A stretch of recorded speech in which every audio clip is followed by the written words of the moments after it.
ngwa gwa gị ihe ị na-amalụ nwanne onye kwe Yesu Yesu Yesu ekwesị ụkwa nke ma bụrụ nke ọjọọ mgbe ka m jụrụ nwere onye ahụ onye ekwensu anya ekwesị ụbụ nke ọma bụrụ nke ọjọọ o nwere onye bụrụ ekwensu anya ekwensu dị n'obi obi ikwere esi ekwensu bụ n'obi obi mmadụ onye ikwere osu ọ bụ ịmakwa na n'obi anyị ka ihe ọma na ihe ọjọọ dịkwa onye ọbụla ekere eke o nwere ihe ọma na ihe ọjọọ n'obi ya nwanne nke ọbụla ikwere ọpụta nke ọbụ ụlọ ihere tụpụla ọpọlọ ahụ ikwere ihe ọma ọ na-apụta ikechi ihe ọjọọ ọ nọrọkwa ikwere ihe ọjọọ ọ na-apụta onye tọgbọ gị o nwere onye dị mkpa karịa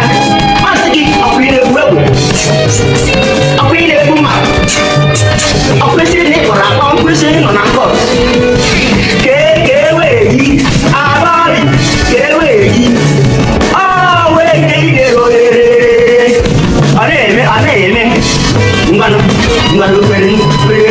ka ihe ọma na-apụta ikwesịrị ọnọdụ na ihe ọma ga-apụta ihe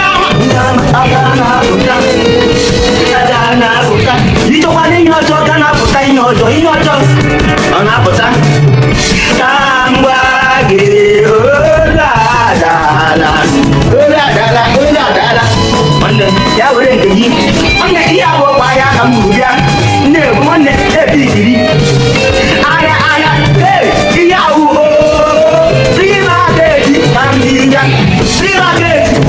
bịa ozo fri ya were amamihe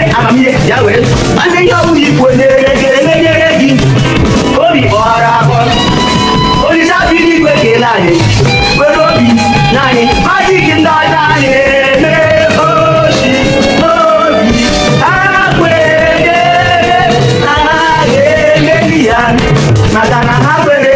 ha na-emeri a na-akpọ ya teknọlọji ha na-eme ọ na-apụta anya na-egoro ha na-eto ngwa ka ngwa gị o nwere ọtụtụ onye nwere ihe buru ibu n'obi gị mana ịmarọ ị nwere onyinye Chukwu nyere gị mana ịmarọ kekwana otu ị ga-esi mara ya were www.naduinspire.com have the knowledge to alert,